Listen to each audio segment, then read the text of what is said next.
Mari kita mempersiapkan hati kita dengan saat teduh.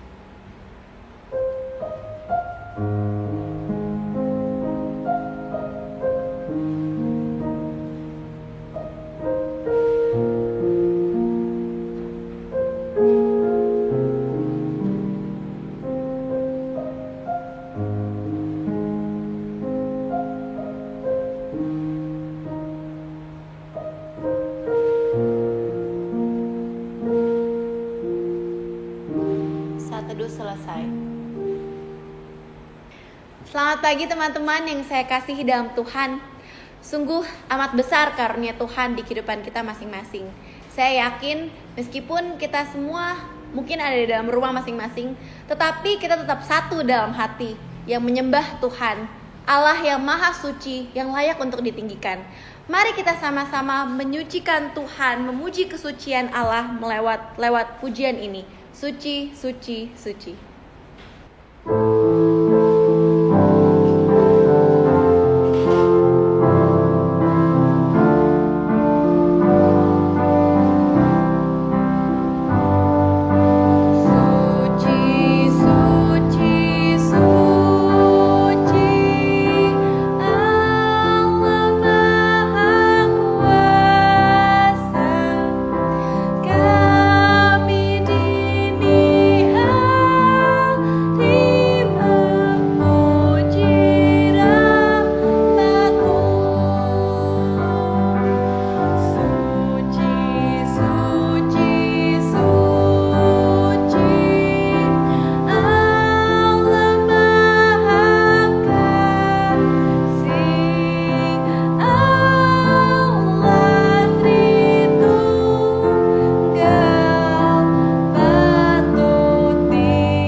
Teman-teman, mari kita satu di dalam doa.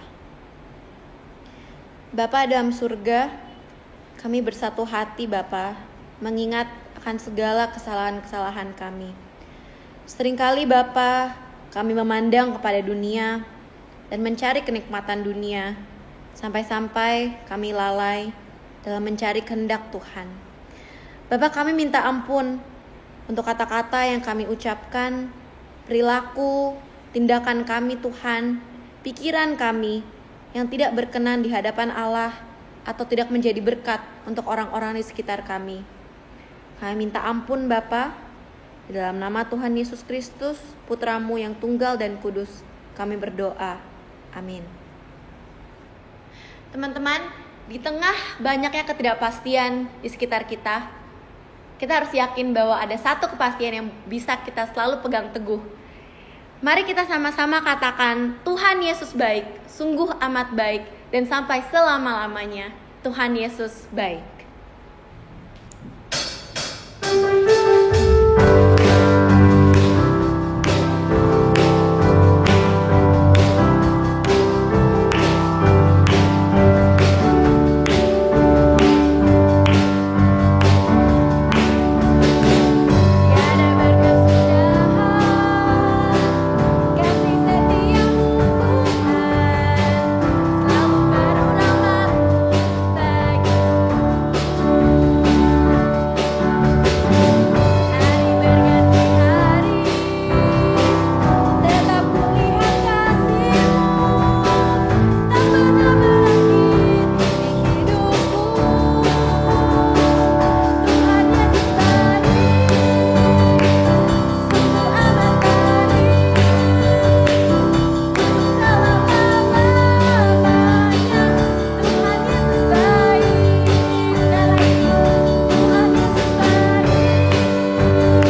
pujian yang menguatkan. Sebentar lagi kita akan sama-sama mendengarkan firman Tuhan. Mari kita renungkan anugerah Tuhan yang sudah membebaskan kita dari semua jerat dosa. Amazing Grace.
Shalom teman-teman Komisi Remaja GKI Bungur.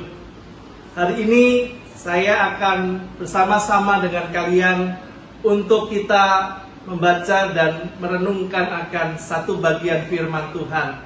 Mari sebelum kita akan membaca dan merenungkan firman Tuhan, kita berdoa. Bapa kami di dalam surga, kami bersyukur pada hari ini Tuhan masih memberikan kepada kami kesempatan untuk kami bersama-sama beribadah kepada Tuhan. Tuhan, kami berdoa, kiranya pada saat-saat seperti demikian, kami boleh mendapatkan kekuatan daripada firman Tuhan. Hanya firman Tuhanlah yang mampu menuntun kehidupan kami, melewati akan tekanan, melewati akan masa-masa yang sulit. Kami mau terus hidup dipimpin oleh firman Tuhan. Kami serahkan untuk hamba-Mu dan teman-teman sekalian yang akan bersama-sama menggumuli kebenaran firman Tuhan. Tuhan pakai dan urapi kami. Hanya di dalam nama Tuhan kami, Yesus Kristus, Tuhan dan Juru Selamat kami berdoa. Amin. Teman-teman yang dikasih dalam Tuhan, pada hari ini kita akan bersama-sama membaca satu bagian firman Tuhan yang diambil di dalam kitab Daniel, pasal yang pertama, ayat yang pertama sampai ayat yang ke-8. Saudara-saudara sekalian, mari kita akan bersama memperhatikan bagian firman Tuhan ini. Daniel pasal yang pertama, ayat yang pertama.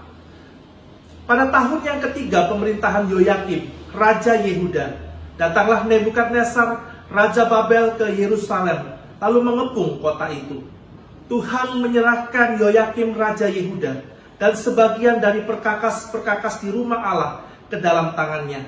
Semuanya itu dibawanya ke tanah Sinear ke dalam rumah dewanya. Perkakas-perkakas itu dibawanya ke dalam perbendaharaan dewanya. Lalu raja bertitah kepada Aspenas, kepala istananya, untuk membawa beberapa orang Israel yang berasal dari keturunan raja dan dari kaum bangsawan, yakni orang-orang muda yang tidak ada sesuatu celah, yang berperawakan baik, yang memahami berbagai-bagai hikmat, berpengetahuan banyak, dan yang mempunyai pengertian tentang ilmu, yakni orang-orang yang cakap untuk bekerja dalam istana raja, supaya mereka diajarkan tulisan dan bahasa orang Kasdim. Ayat yang kelima. Dan raja menetapkan bagi mereka pelabur setiap hari dari santapan raja dan dari anggur yang biasa diminumnya. Mereka harus dididik selama 3 tahun, dan sesudah itu mereka harus bekerja pada raja. Di antara mereka itu ada juga beberapa orang Yehuda, yakni Daniel, Hananya, Misael, dan Asaria. Pemimpin pegawai istana itu memberi nama lain kepada mereka. Daniel dinamanya Belsasar, Hananya dinamanya Sadrach, Misael dinamanya Mesak, dan Asaria dinamai Abednego. Daniel berketetapan untuk tidak menajiskan dirinya dengan santapan raja dan dengan anggur yang biasa diminum raja. Dimintanyalah kepada pemimpin pegawai istana itu supaya ia tak usah menajiskan dirinya. Teman-teman yang dikasih oleh Tuhan, pada saat ini kita hidup di tengah-tengah satu keadaan, ya, di mana ada satu situasi yang disebut dengan new normal, kenormalan yang baru. Kalau zaman dulu orang pergi keluar, mereka tidak usah pakai masker.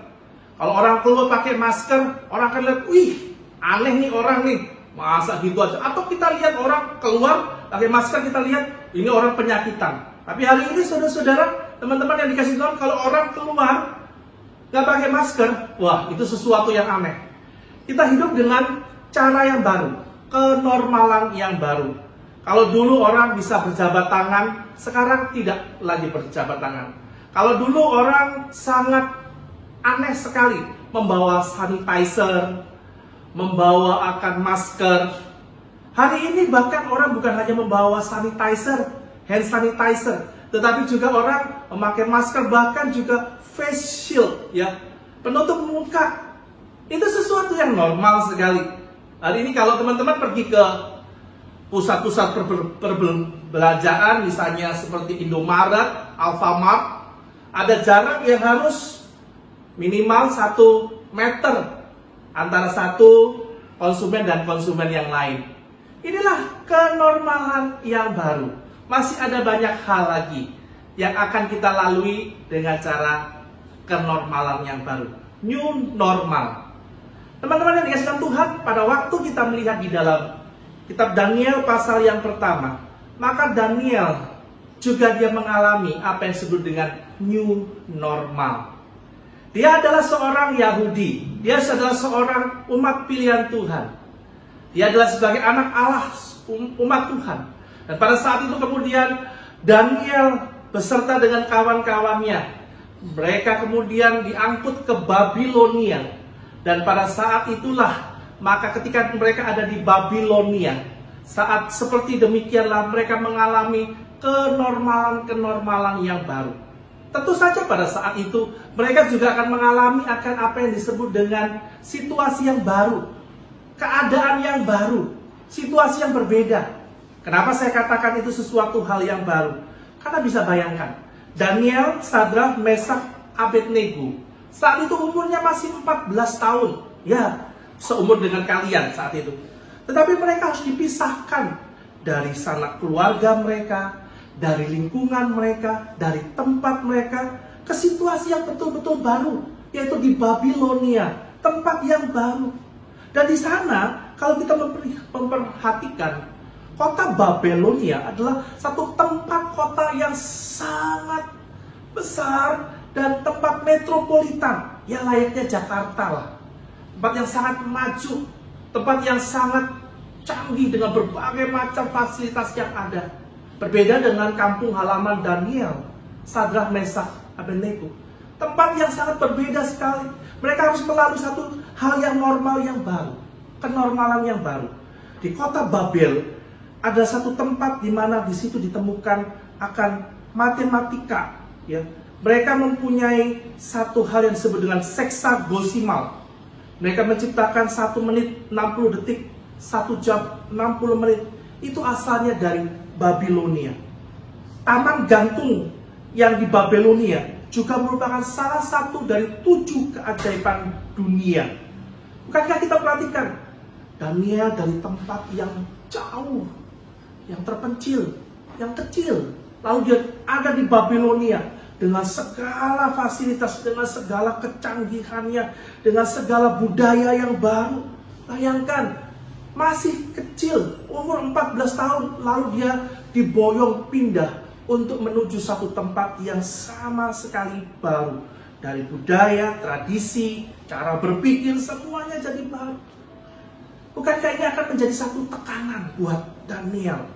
Belum lagi, banyak sejarawan mengatakan bahwa Babilonia adalah satu tempat di mana orang-orang di sana terbiasa dengan satu pendidikan dari orang-orang Kastim yang terkenal dengan sexual immorality, yang terkenal dengan free sex, yang terkenal dengan poligami, polyandry, yang terkenal dengan kerusakan akan moralitas di dalamnya. Budaya mereka begitu tinggi, tetapi mereka juga hidup di dalam satu keadaan hidup moral yang begitu hancur-hancuran. Teman-teman yang dikasihi dalam Tuhan, di dalam situasi seperti demikian, saya percaya, kalian juga percaya, bahwa pada saat itu Daniel mengalami satu tekanan. Bagaimana dia harus berada di satu hal yang normal, yang baru. Dia harus ada di dalam new normal yang baru. Sama sekali dia belum pernah alami.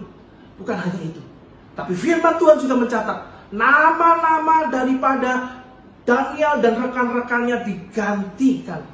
Nama-nama Daniel diubah. Namanya Daniel diubah menjadi apa? Belsasar. Belsasar itu artinya nama dewa dari orang-orang di Babilonia. Saudara-saudara, rekan-rekan, teman-teman yang dikasihi dalam Tuhan, di sini kita melihat ada satu perbedaan, perubahan yang sangat-sangat luar biasa di dalam kehidupan daripada Daniel. Namun, apakah yang menjadi kunci di dalam tekanan, di dalam kesendirian, dalam kesepian, yang harus terpisah daripada lingkungan yang sebelumnya? Tetapi, apakah yang menjadi kunci daripada Daniel dan rekan-rekannya dan teman-temannya untuk tetap dapat setia mengikut Tuhan dalam tekanan, dalam situasi yang begitu sepi?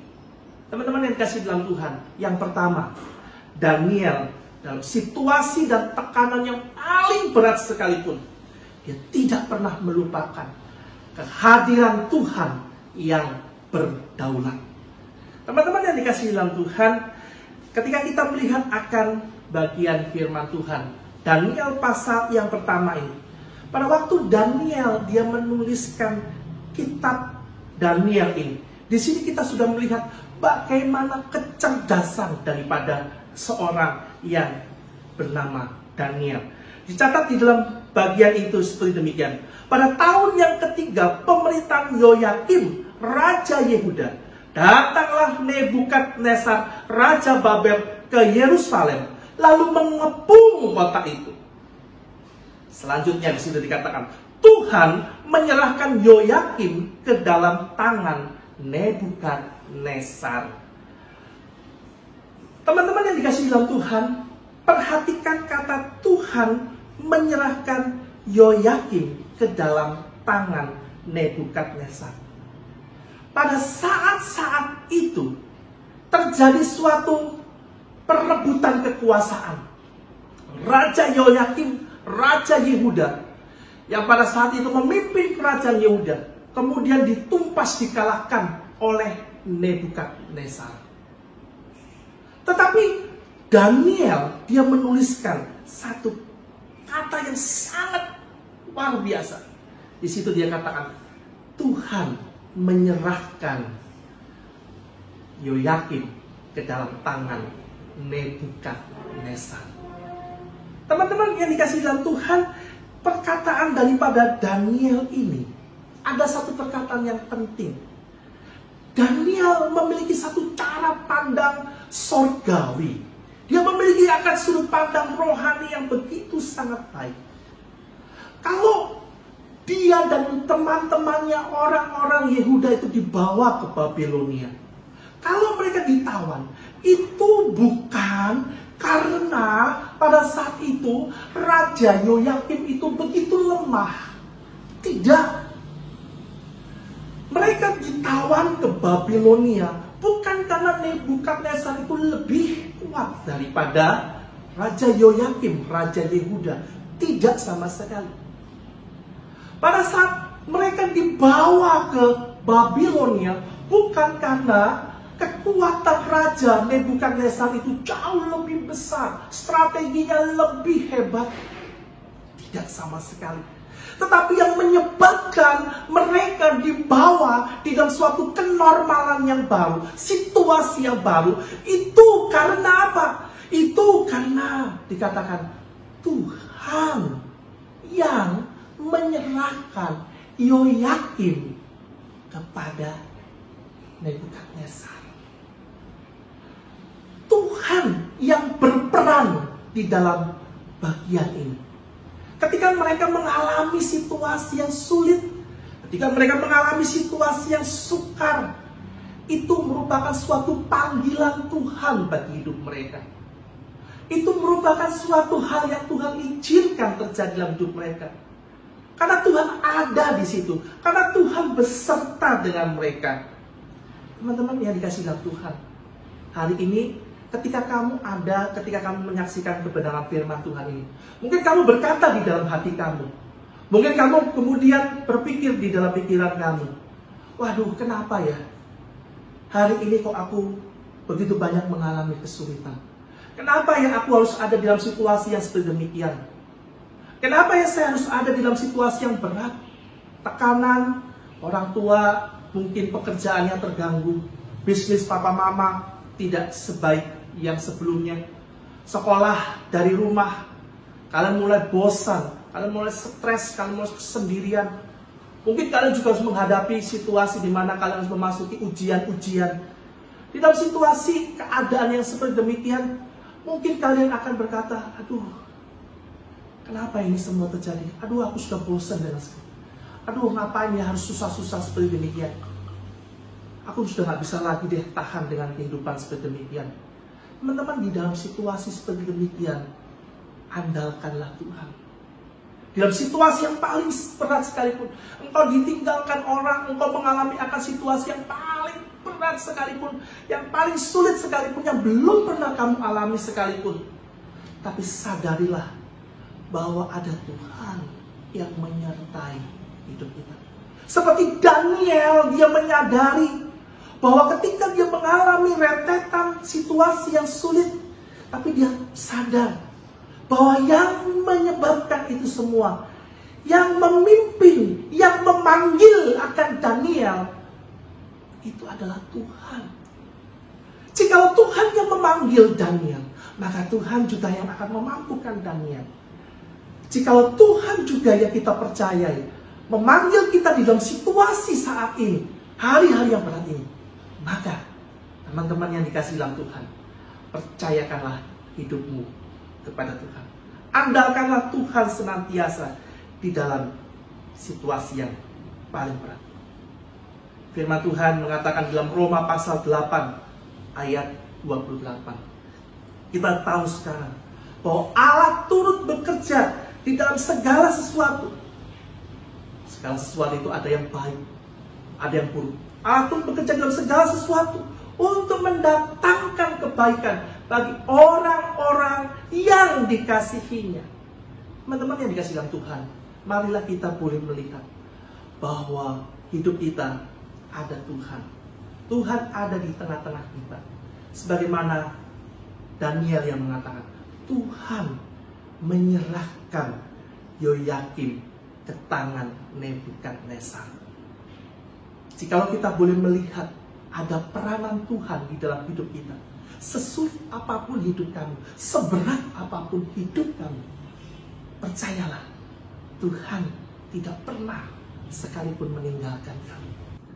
Teman-teman yang dikasihi dalam Tuhan, ada sebuah kisah tentang kehidupan seorang anak Indian. Ketika anak Indian ini dia mau beranjak lebih dewasa, dia sudah akil balik, maka dia harus melalui satu tes untuk membuktikan bahwa dia seorang yang sudah dewasa. Apa tesnya itu? Dia harus dibawa ke sebuah tempat, di sebuah hutan. Di hutan itu dia harus tinggal semalam-malaman. Saat itu ayahnya membawa anaknya ini yang sudah akil balik, lalu kemudian menuju sebuah hutan. Ketika saat itu ayah itu meninggalkan anak itu ada di hutan itu. Hutan itu begitu gelap, begitu menakutkan, begitu banyak sekali hewan-hewan buas yang siap untuk boleh menerjang, bahkan untuk menggigit dan membinasakan anak itu. Anak itu ketakutan, anak itu dalam kesepian, dia dalam satu kesulitan yang sangat serius. Teman-teman yang dikasihi dalam Tuhan, pada saat itu semalam-malaman anak itu tidak bisa untuk tidur, tidak bisa menutup matanya karena dia terus berjaga-jaga. Karena sewaktu-waktu serigala bisa untuk menggigit, menyerang, merobek. Dalam situasi seperti demikian dia terus bertahan. Sampai akhirnya fajar, matahari semakin menunjukkan dirinya. Saat itulah dia melihat sekelilingnya. Ketika dia lihat sekelilingnya, wah, betapa kagetnya dia. Ternyata teman-teman, ayahnya tidak terlalu jauh dari anak ini. Bersembunyi di sebuah pohon yang jaraknya sangat dekat sekali. Kenapa? Karena ayahnya yang membawa anaknya itu ke dalam hutan itu. Ayahnya itu mau memastikan bahwa ayahnya yang menaruh dia, meletakkan dia di tempat itu. Dia bertanggung jawab untuk terus menjaga anaknya itu dari serangan-serangan hewan yang ingin untuk boleh menghancurkan, bahkan membunuh anak itu. Daniel dan rekan-rekannya, dia percaya satu hal, bahwa ada Tuhan di dekat dia. Ketika dia meletakkan Daniel di satu tempat yang baru, di Babilonia, maka di situ ada Allah yang bertanggung jawab. Allah yang tidak pernah melepaskan Daniel dari kesulitan, tantangan, dan juga hal-hal yang berat. Teman-teman percayalah, hari ini sekalipun kamu ada di dalam kesulitan, tekanan, ada Tuhan yang tidak jauh, yang terus mengawasi engkau setiap detik. Yang kedua teman-teman, di dalam bagian ini Daniel dan juga rekan-rekannya di dalam tekanan, kesulitan, mereka tetap bisa bertahan. Apakah yang menjadi kuncinya? Kuncinya adalah mereka tetap hidup dalam kesucian dan dalam kekudusan. Teman-teman yang dikasihi dalam Tuhan, pada saat ini kita melihat bahwa nama Daniel dan rekan-rekannya saat itu diganti.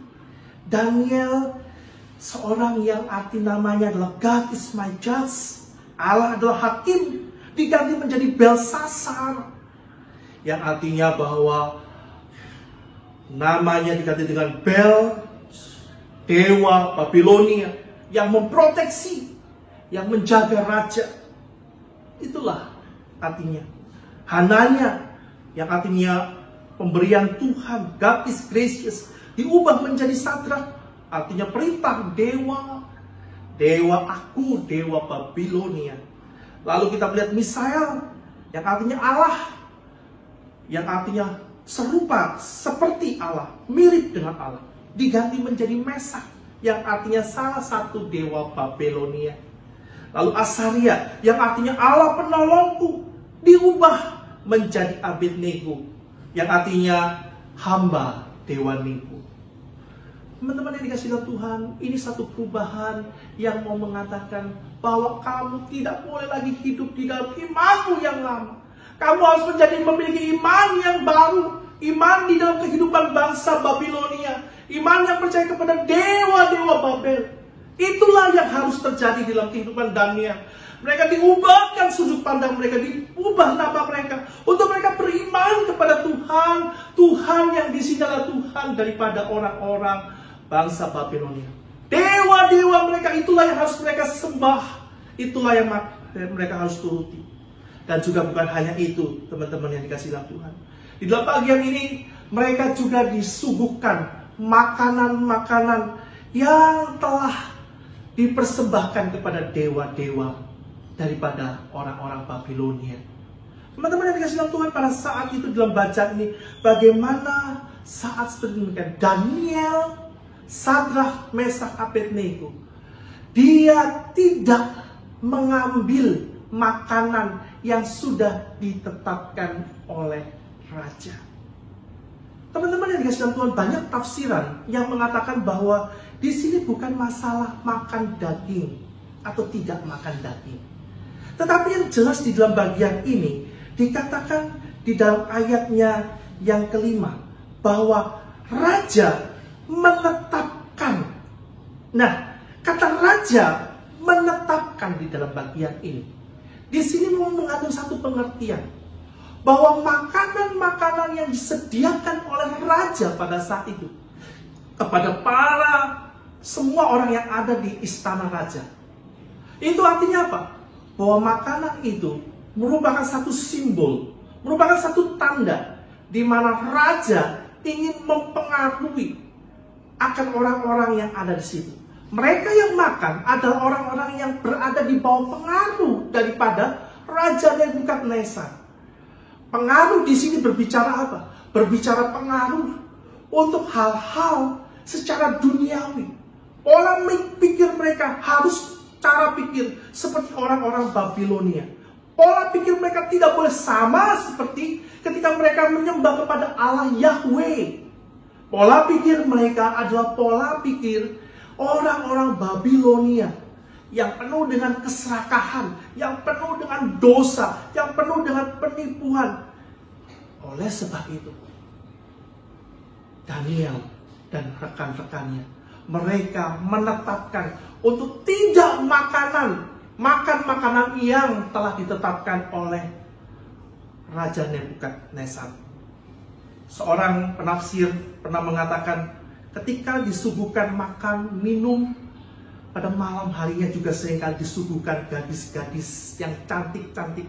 Lalu mereka berpesta seks, mereka kawin campur, mereka menjadi satu bagian yang utuh dengan bangsa-bangsa kafir, bangsa-bangsa yang tidak menyembah kepada Allah.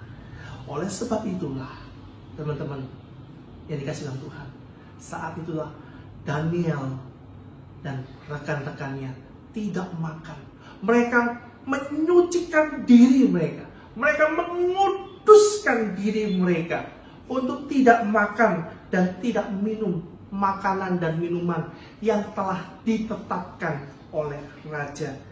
Teman-teman yang dikasihi dalam Tuhan, berbicara tentang kekudusan, berbicara tentang kesucian hidup, itu bukan hanya berarti kita tidak nonton video porno.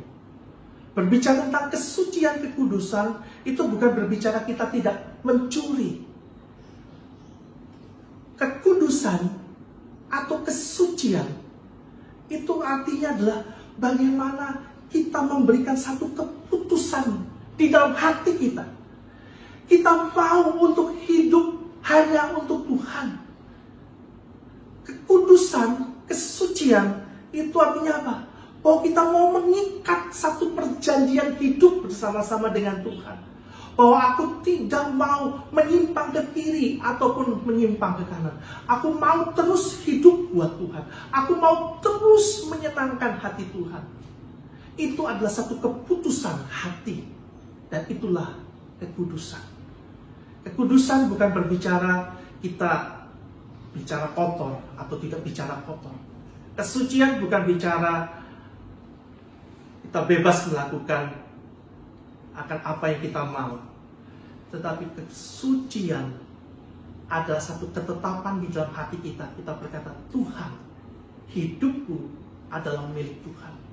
Dan aku mau senantiasa dikuasai, baik di dalam pikiran, di dalam perkataan, di dalam hatiku. Aku mau memuliakan Tuhan. Itulah kesucian. Sehingga engkau ketika ditawarkan oleh berbagai macam hal-hal yang menurut dunia ini sangat indah, sangat baik, tapi engkau hidup di dalam kesucian. Engkau sudah mengikat, engkau sudah menyerahkan hidupmu kepada Tuhan. Maka disitulah kesucian dan kekudusan hidup kita terpancar.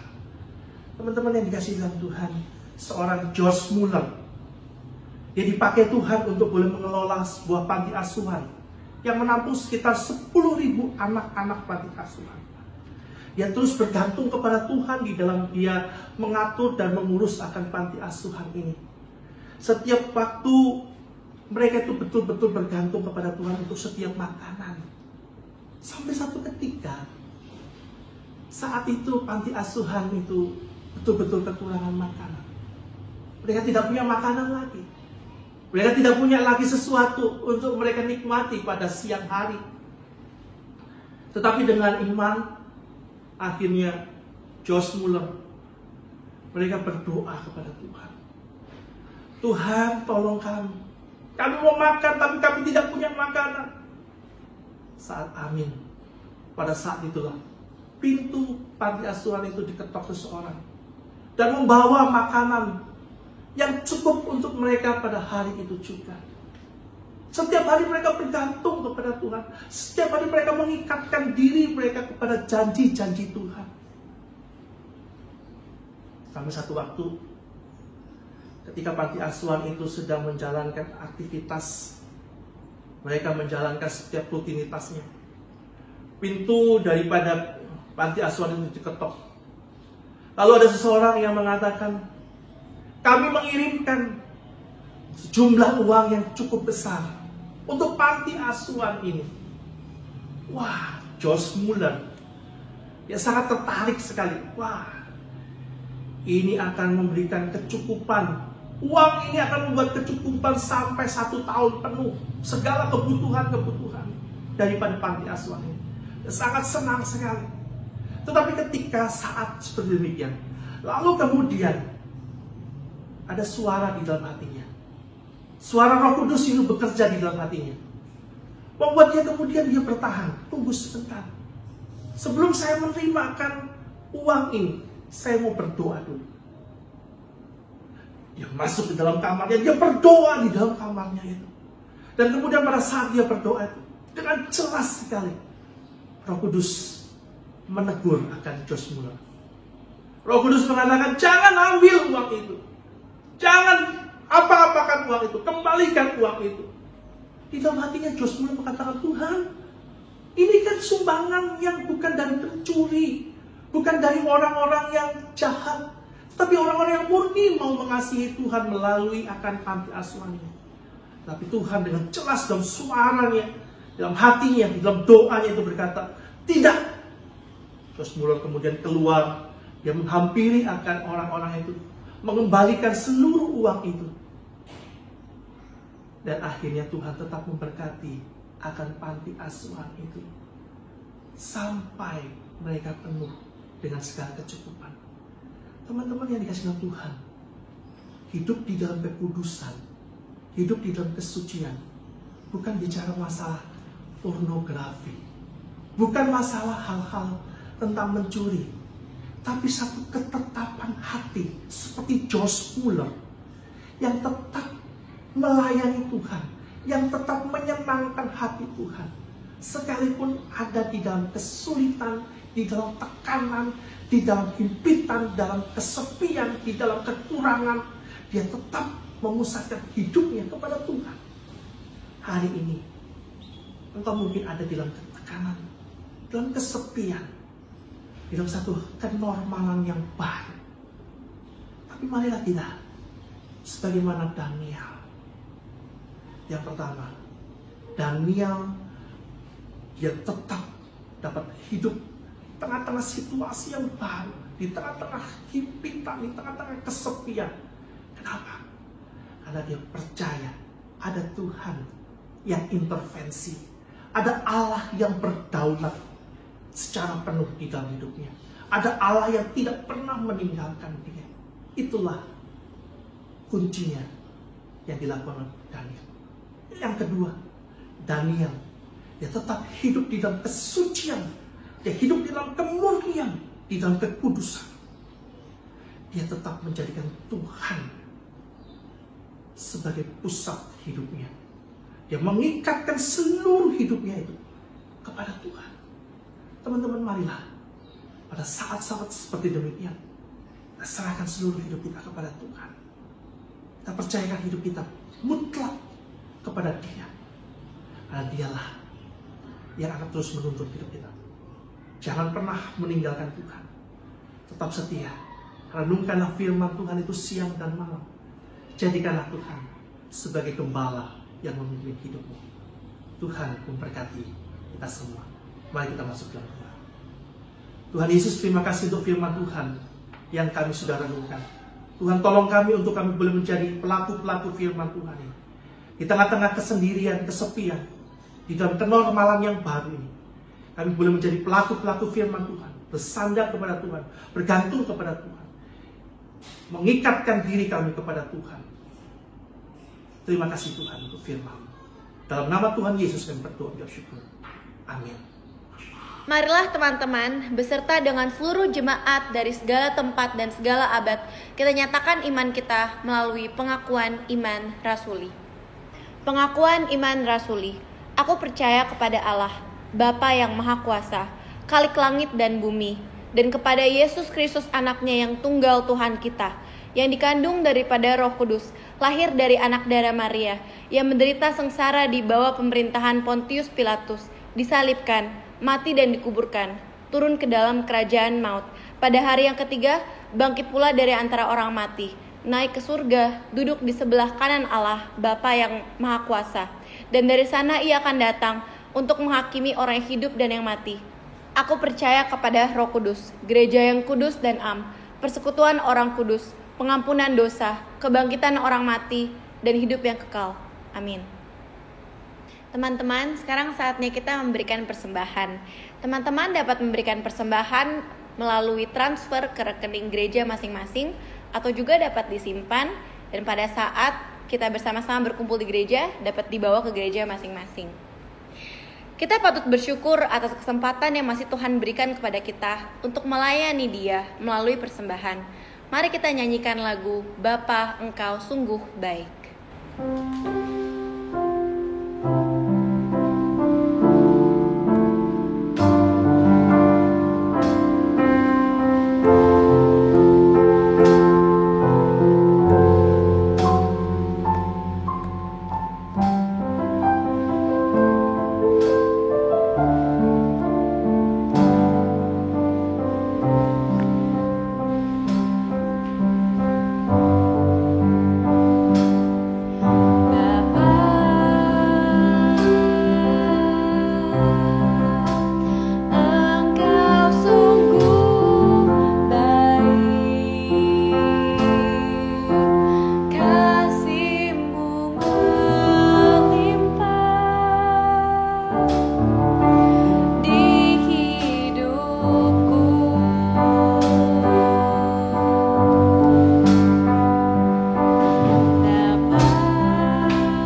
Mari teman-teman yang terkasih dalam Tuhan, kita membawa persembahan kita kepada Tuhan. Mari kita bersatu dalam doa. Bapa kami yang di sorga, kami bersyukur kalau hari ini kami boleh diberikan kesempatan untuk memberikan yang terbaik kepadamu ya Tuhan. Sebagai rasa syukur kami atas berkat pemeliharaan Tuhan, anugerah Tuhan yang nyata dalam kehidupan kami sampai pada hari ini. Kiranya Engkau menerima persembahan kami ini ya Tuhan, dan kiranya persembahan kami ini boleh menyenangkan hati Tuhan. Terima kasih ya Tuhan, hanya di dalam nama Tuhan Yesus Kristus kami berdoa dan bersyukur. Amin. Teman-teman, sebelum kita mengakhiri ibadah kita hari ini, saya sungguh rindu untuk mengajak teman-teman menyanyikan sebuah lagu yang secara pribadi sudah sangat menguatkan saya dan keluarga saya. Waymaker, Miracle Worker, Promise Keeper, Light in the Darkness, itulah Tuhan kita. Mari dengan sepenuh keyakinan kita nyanyikan lagu ini, Waymaker.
Teman-teman yang dikasih Tuhan, marilah kita bangkit berdiri. Kita akan pulang dan menerima berkat daripada Tuhan. Kiranya kasih karunia daripada Tuhan Yesus Kristus, cinta kasih Allah Bapa, persekutuan, pertolongan, kekuatan, penghiburan dari Allah Roh Kudus menyertai kita semua dari hari ini sampai selama-lamanya. Amin.